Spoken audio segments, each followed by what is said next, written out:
Au Bas-Saint-Laurent, le gouvernement Legault dit non aux recommandations émises par une coroner à la suite du décès d'une automobiliste sur l'autoroute 20 l'automne dernier. Juliette, donc la coroner en fait recommandait l'installation de voies séparées pour sécuriser cet important axe routier.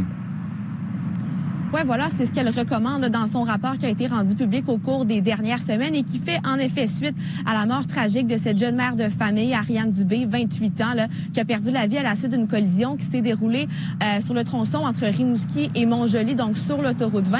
Faut savoir, Michel, que c'est la première fois là, qu'une coroner recommande l'élargissement à 4 voies de l'autoroute 20, en plus de recommander l'ajout d'un terre-plein central. Faut dire également que dans son rapport, la coroner qui ajoute, là, qui souligne plutôt que s'il y avait bel et bien eu finalement un terre-plein central, ça aurait laissé une chance supplémentaire à la victime de s'en sortir. On nous dit que le drame aurait pu être évité. Or, voilà qu'on apprend maintenant que dans une lettre adressée au coroner en chef, le sous-ministre Frédéric Guay indique que le ministère va plutôt opter pour l'ajout de voies de dépassement plutôt que l'élargissement. Pour nous, ça a été comme un petit peu une claque au visage, là, parce que la journée du décès, la ministre Guilbeault était au BIC, si je ne me trompe pas, puis elle avait dit que actuellement il n'y avait pas de recommandation, puis c'est ça qui manquait pour que ça soit une option qui soit étudiée, dans le fond. Puis là, aujourd'hui, on a eu une recommandation qui est assez claire, assez courte. Il y a juste une recommandation, en fait, qui aurait pu éviter le décès de ma conjointe. Fait que je pense que à ce moment-là, c'est une bonne claque au visage de toute la famille.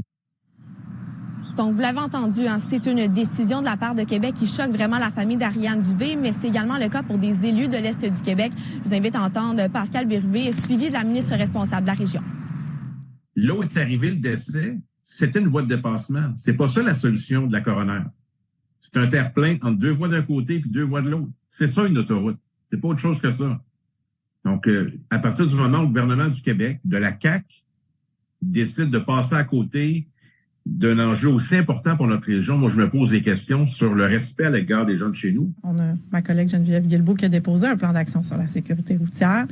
Lorsqu'elle est venue, on a mentionné qu'on allait faire une analyse pour ajouter des voies de dépassement. Ce que le ministère est venu répondre aujourd'hui, c'est de dire, on va se concentrer à court terme sur cette option-là qui est la plus rapide en termes de sécurité. Donc voilà, Michel, le ministère qui devrait débuter une étude sous peu pour déterminer finalement l'ajout de ces nouvelles voies de dépassement. Merci beaucoup.